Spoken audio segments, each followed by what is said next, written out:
माजी की कॉलम निगार मलीहा सैयद का कलम भी माशी बहरान की वजह से रुक गया, लेकिन हिम्मत न हारी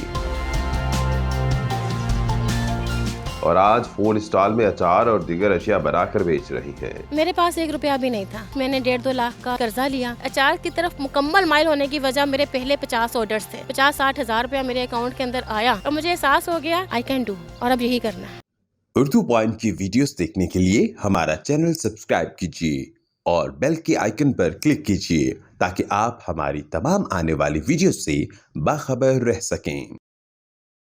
अस्सलाम वालेकुम, आप देख रहे हैं उर्दू पॉइंट। मेरा नाम दानिश हुसैन। आज मैं आपकी मुलाकात करवाने जा रहा हूँ माजी की शोहर आफाक कॉलम नवीस और सहाफ़ी मलीहा सैयद से, जिन्होंने कॉलम नवीसी में 2 अवार्ड भी हासिल किए। लेकिन सहाफ़ती बहरान में जब वो फंसी और इस भंवर में ऐसी फंसी कि हालात से निकलने के लिए उन्होंने अचार बनाया, अचार का बिज़नेस शुरू किया और आज एक स्टॉल भी लगाया हुआ है, जिससे वो ना सिर्फ इस मुश्किल हालात और नामसाइद हालात से निकल चुकी हैं बल्कि अपने कॉलम नवीसी के शौक़ को भी साथ से चल रही है। लेकिन पेट भरने के लिए आज इस स्टॉल को लगाकर एक उन लोगों के लिए मिसाल बन चुकी हैं जो हाथ पे हाथ धर के बैठते हैं और शायद किसी अच्छे वक्त का इंतज़ार करते हैं। लेकिन मलीहा ने यह सोचा कि हालात नहीं बदलने, खुद बदलना पड़ेगा। आइए आपकी मुलाकात करवाते हैं मलीहा सैयद से। जी अस्सलाम वालेकुम। वालेकुम अस्सलाम। मलीहा साहिबा, कलम की ताकत हम हमेशा से सुनते आ रहे हैं कि बहुत ज़्यादा होती है, लेकिन आप कलम की ताकत से आप अपने कारोबार की तरफ आईं, ये ताकत कम कैसे हो गई? कलम की ताकत ही ने तो मुझे ये वाली ताकत की हिम्मत दी कि अगर आपका कलम सच लिख सकता है ना, तो फिर आपका कलम जो है वो रोज़ी रोटी के लिए हलाल भी कमा, आपका जो हाथ है ना वो हलाल के लिए भी उठ सकता है। सो लिख रही थी सोशल इश्यूज़ के लिए, लोगों के मसाइल के लिए, तो फिर अपने मसाइल को मैं कैसे नज़रअंदाज कर सकती थी। सो फिर मुझे लगा कि अल्लाह ताला को भी हाथ की कमाई पसंद है, तो फिर दूसरों की मुलाजमत करने की बजाय और हर महीने सैलरी मांगने की बजाय बेहतर है कि मैं अपना ये काम शुरू कर दूं। और जब मैंने अपना ये माजी फूड्स की बुनियाद रखी तो मेरे पास तो एक पैनी भी नहीं थी, और फिर अल्लाह का शुक्र हुआ, अल्लाह का करम हुआ, हम लोगों ने माजी फूड्स की बुनियाद रखी और फिर हमने माजी जटखारा की बुनियाद रखी। और बेसिक मकसद था अपने मसाइल को अपने दायरे के अंदर, अपनी हदूद के अंदर, अपनी कुव्वत से हल करने की कोशिश की जाए, ना कि किसी चैरिटी पर बैठा जाए। क्योंकि उसमें ये है कि आज कोरोना क्राइसिस के बाद जो हमारा सैलरी पैकेज है वो बहुत कम हो चुका है। उस सैलरी पैकेज के अंदर या तो आपके ट्रैवलिंग के अखराजात निकल सकते थे या फिर आपके घर के, और फिर जो मीडिया के हालात थे वो आपके सामने भी हैं, वो मेरे सामने भी हैं। किसी नए चैनल के ऊपर हम ट्रस्ट नहीं कर सकते कि वो सस्टेन करेगा या नहीं करेगा। पुरानों में जगह नहीं थी, और सबसे बड़ी बात यह कि शायद मेरे पास कोई रेफरेंस या सिफारिश भी नहीं थी। तो मेरे पास जो काम, जो हुनर था, खाने पीने की मैं शौकीन थी, आदत भी थी, बनाती भी रहती थी।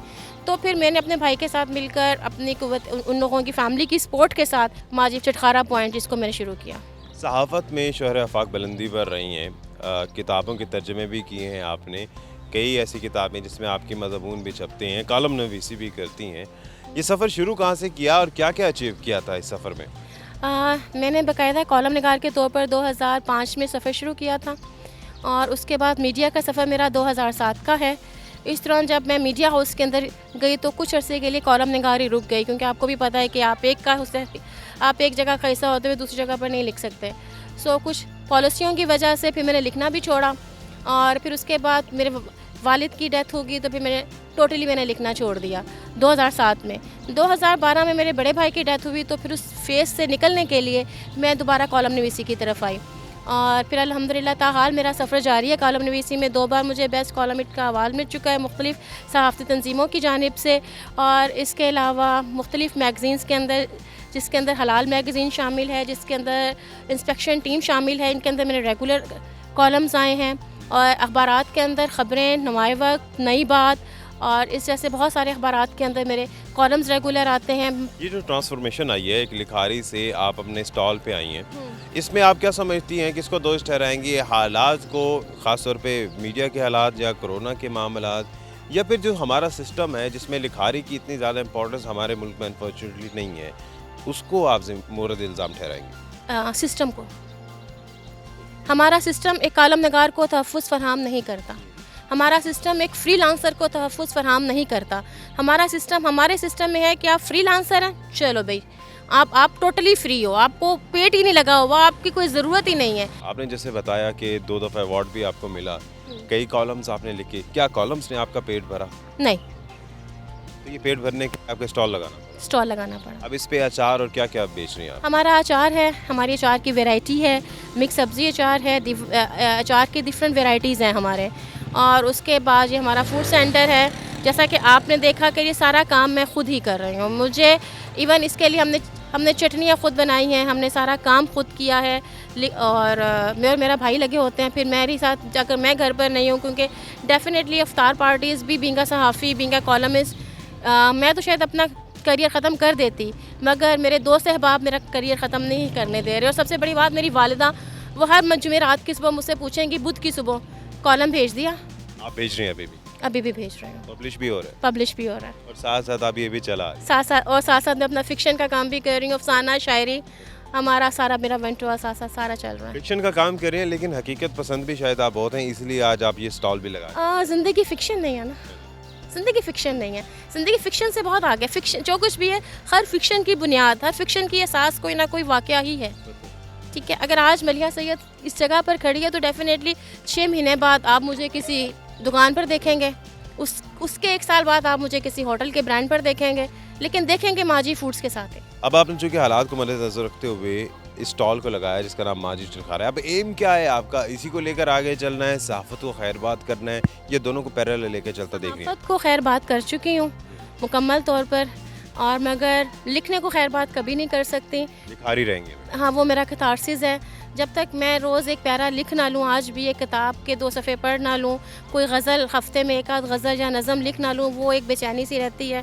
और मैं अक्सर ये कहती हूँ कि हम लिखने वालों की ना एक अलग दुनिया होनी चाहिए। हम इस दुनिया के लोग नहीं हो कि इस दुनिया में रहने के लिए हमें माजी चिलखारा कॉर्नर चलाने पड़ेंगे। हमें इस दुनिया में रहने के लिए हमें लिखना लिखाना पड़ेगा। लिखना हमारी इस दुनिया में और ये हमारी दुनिया नहीं है। मैं इस दुनिया की बासी नहीं हूँ।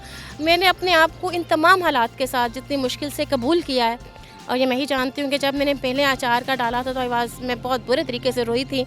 और लेकिन मैंने वज़ू किया हुआ था, मैं दुरूद शरीफ पढ़ी थी और मैं अचार का मसाला मिक्स कर रही थी और मैं साथ साथ रो रही थी।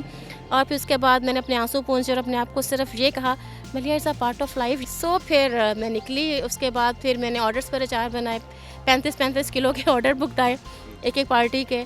और उसके बाद हाँ, अचार की तरफ मुकम्मल माइल होने की वजह मेरे पहले 50 ऑर्डर्स थे।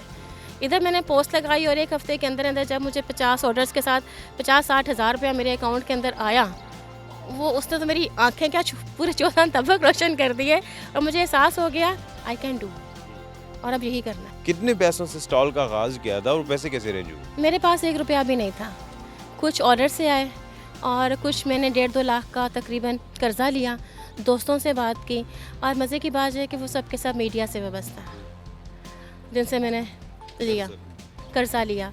और साथ फिर उन्होंने मुझे सब ने एक ही बात कही कि जब स्टेबल हो जाना ना तब वापस करना। अच्छा, यहाँ पर रिस्पांस कैसा है? आशियाने कायद में आप जिस तरह से रह रही हैं, और आपने कहा कि मीडिया के दोस्तों ने तो बड़ा सपोर्ट किया उस बिज़नेस को रन करने के लिए, स्टार्टअप के लिए, लेकिन चूँकि आप यहाँ पर सेल कर रही हैं, तो क्या इतनी अर्निंग हो रही है इस स्टॉल से? अभी तो स्टॉल की शुरुआत है, और बिज़नेस का असूल जो है कभी बहुत अच्छा कभी बहुत बुरा। जब मैंने बिज़नेस शुरू किया था तो मैंने सबसे पहले इस सच को ही कबूल किया था कि कभी बहुत अच्छा होगा और कभी बहुत मंदा होगा। सो इस फेज़ के अंदर मैंने ख़ुद को लेट डाउन नहीं होने देना। सो अब ये भी हो जाता है, कभी बहुत अच्छा रिस्पॉन्स होता है, कभी थोड़ा सा कम हो जाता है। So it's a part of the, आप कह सकते हैं, बिज़नेस, और हम इसको जो है ना इग्नोर नहीं कर सकते। और हमने इसी असूल के साथ चलना है, अप एंड डाउन के असूल के साथ।